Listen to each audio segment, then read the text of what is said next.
27వ అధ్యాయం 25వ వచనాన్ని మనము ధ్యానం చేద్దాం. ప్రజలందరూ అందుకు ప్రజలందరూ వారి రక్తము మా మీదను వారి రక్తము మా మీదను మా పిల్లల మీదను ఉండుగా కానీ అని చాలు.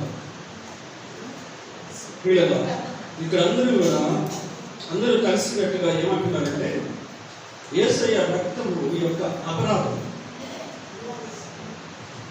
మా మీద మా పిల్లల మీద ఉండాలని చెప్పి వాళ్ళు కోరుకుంటూ ఉన్నారు. యేసయ్య యొక్క రక్తం యొక్క అపరాధం మా మీద మా పిల్లల మీదకి ఉండుగా కానీ వారు ఇక మరి ఒకే విధంగా మరి అంటున్నారు. యేసయ్య వాళ్ళు కోరుకుంటుంది ఏంటంటే యేసయ్య రక్తం యొక్క అపరాధం వారి మీద వారి పిల్లల మీద ఉండాలని వారు కోరుకుంటున్నారు.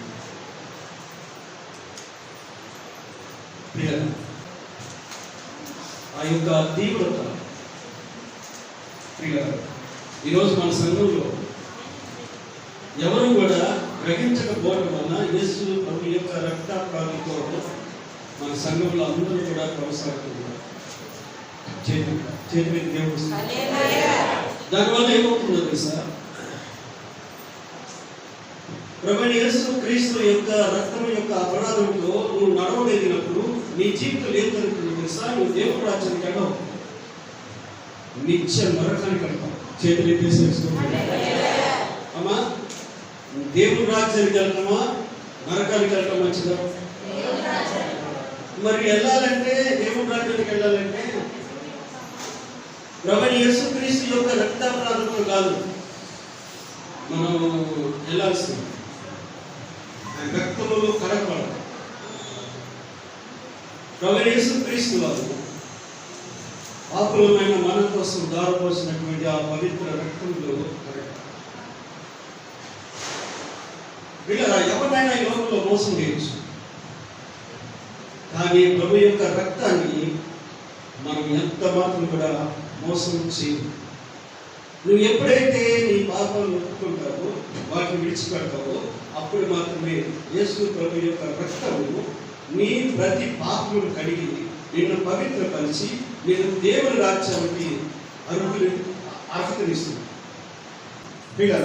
యేసుక్రీస్తు ప్రభు ఆయన శిలువలో పవిత్రమైన రక్తాన్ని ధారపోస్తుంది. దేనికోసం అంటే ప్రభు యొక్క రక్తం యొక్క శరీరాన్ని గురించి నువ్వు ఒక అపరాధిగా ఉండడానికి కాదు. యేసు ప్రభు యొక్క రక్తంలో నీ ప్రతి పాపమును కడుక్కొని నువ్వు పరిశుద్ధపరచబడి దేవుని రాజ్యంలో ప్రవేశించేటువంటి ఒక అధికారాన్ని సంపాదించుకోవడానికి 2000 సంవత్సరాల క్రితం యేసుక్రీస్తు వాళ్ళ శిలువలో పవిత్రమైనటువంటి రక్తాన్ని ధారపోస్తారు. చాలా మంది ప్రభు యేసుక్రీస్తు యొక్క ఆ రక్తం విషయంలో అపరాధులుగా ఉంటూ కూడా ఏ మాత్రం కూడా భయం లేకుండా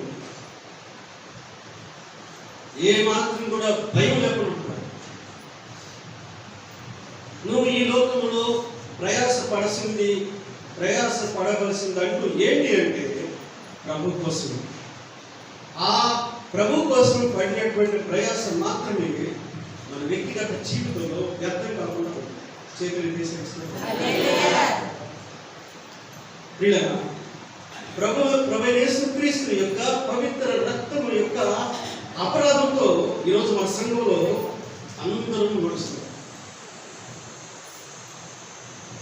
కాబట్టి ఈ రోజైనా సరే ప్రభువైన యేసుక్రీస్తు యొక్క రక్తం యొక్క అపరాధంతోనే నీ జీవితం కొనసాగుతుందా? ఇప్పటికైనా నీ జీవితానికి ఉన్నటువంటి విలువ ఇప్పటికైనా మనం గుర్తించాలి. గుర్తించాలా వద్దా?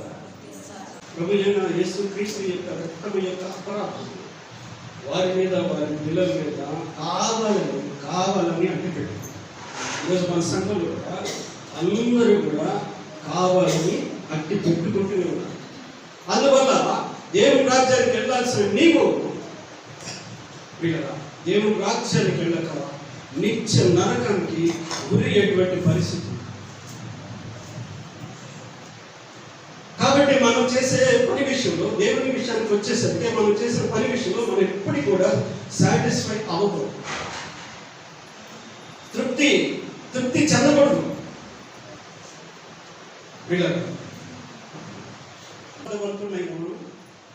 దేవుడితో వాదించను, యెహోవా న్యాయకర్తని నేను ఒప్పుకుంటాను. చేతులు ఎత్తేసేసుకుంటాను. యథార్థవంతుడే, దేవుని దగ్గర చెప్పే రైట్ ఉంది. నీ దగ్గర ఏముందండి? ప్రార్థనకి టైంకి వస్తామా? ప్రార్థనకి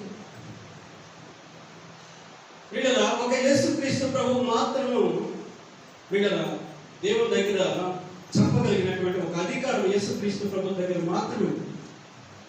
అందుకనే ప్రభు అంటాడు, తండ్రి చేయుటకు నీవు నాకు ఇచ్చిన పనిని సంపూర్ణంగా నెరవేర్చి భూమి మీద నీ నామాన్ని మహిమపరచాలి.